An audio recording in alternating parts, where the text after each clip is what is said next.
This is replacing the jet on the under-counter espresso machine. The jet is located right here. To access the jet, first step is to turn off the shutoff valve.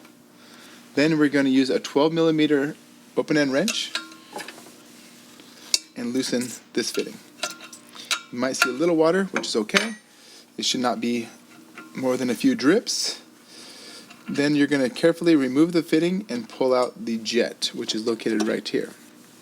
This is the same 0.6mm jet found in all of our pieces of equipment and can be cleaned with a small welding tip or replaced.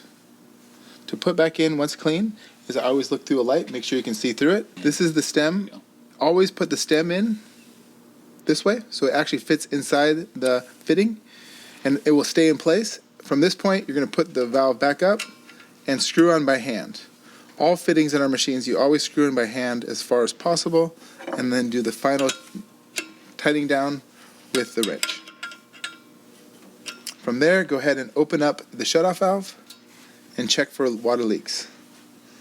If no leaks, feel free to retest and hope you have perfect water flow.